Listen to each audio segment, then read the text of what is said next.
जिल्हा शिक्षण व प्रशिक्षण संस्था नंदुरबार, जिल्हा परिषद शाळा वावडी व जिल्हा परिषद शाळा बिलगव्हाण यांच्या संयुक्त विद्यमाने शिक्षण परिषद केंद्र उमराण, तालुका नवापूर, जिल्हा नंदुरबार, दिनांक 26 सप्टेंबर 2024, स्थळ जिल्हा परिषद शाळा बिलगव्हाण। आजची शिक्षण परिषद खेळीमेळीच्या वातावरणात पार पडली।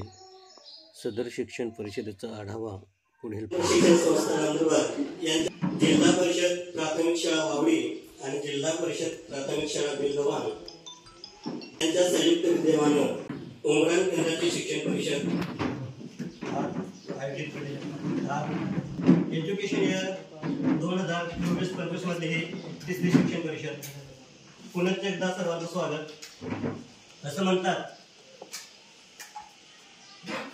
श्रावण सरांनी मनाला चिंब भिजवावं, इंद्रधनुष्यानं सप्तरंगाचे उधळण करावे, वसंतानं बहरून जावं आणि मोरानं पिसारा करून नाचावं, अशा आल्हाददायक वातावरणात आपल्या केंद्राचे केंद्रप्रमुख आदरणीय श्री देशले साहेब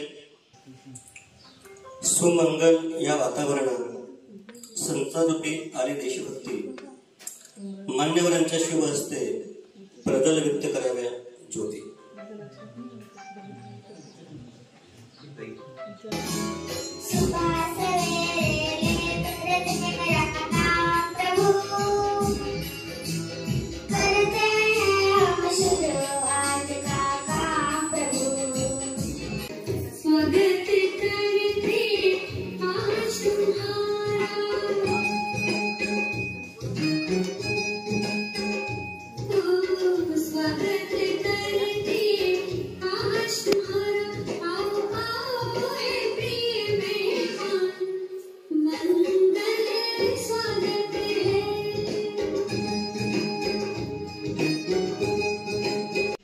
हा विषय नाही, फक्त शिक्षण परिषदेचा मागोवा। म्हणजे मागे ऑगस्ट महिन्यात जी शिक्षण परिषद झाली त्या शिक्षण परिषदेत काय काय घेतलं गेलं आणि आताच्या शिक्षण परिषदेत काय काय आपल्याला घ्यायचं आहे।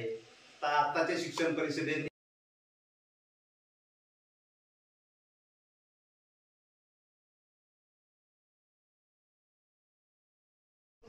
सरांनी जसा उल्लेख केला की वेद कार्यशाळेबाबत, त्यामध्येही अध्ययन निष्पत्ती डोळ्यासमोर ठेवून जास्तीत जास्त विद्यार्थी कसा गुंतलेला राहील ही गोष्ट लक्षात घेता शिक्षकांनी त्याला कामाला लावायचंय, जेणेकरून विद्यार्थी गुंतलेला असेल आणि शिक्षण भावनिक, शैक्षणिक सर्वांगीण विकासासाठी पालकांचा सहभाग मूळ समजून घेऊन व त्याचा सर्वांगीण विकास होण्यासाठी शिक्षक आणि पालक यांचा संपर्क वाढविणे, मुलांच्या शिक्षणात येणारे अडथळे जिल्हा शैक्षणिक संशोधन परीक्षण पुणे यांच्या मार्फत दर महिन्याला हे प्रकाशित होत असते। दर महिन्याला हे आजच्या या शिक्षण परिषदेचा अध्यक्षस्थान भूषवून या कार्यक्रमाचं सुरुवातीपासून शेवटपर्यंत धुरा सांभाळली आणि आमच्या या परिषदेचा यथोचित मान राखला, त्याबद्दल मी आमच्या दोन्ही शाळांच्या वतीने मी त्यांचा आभार मानतो।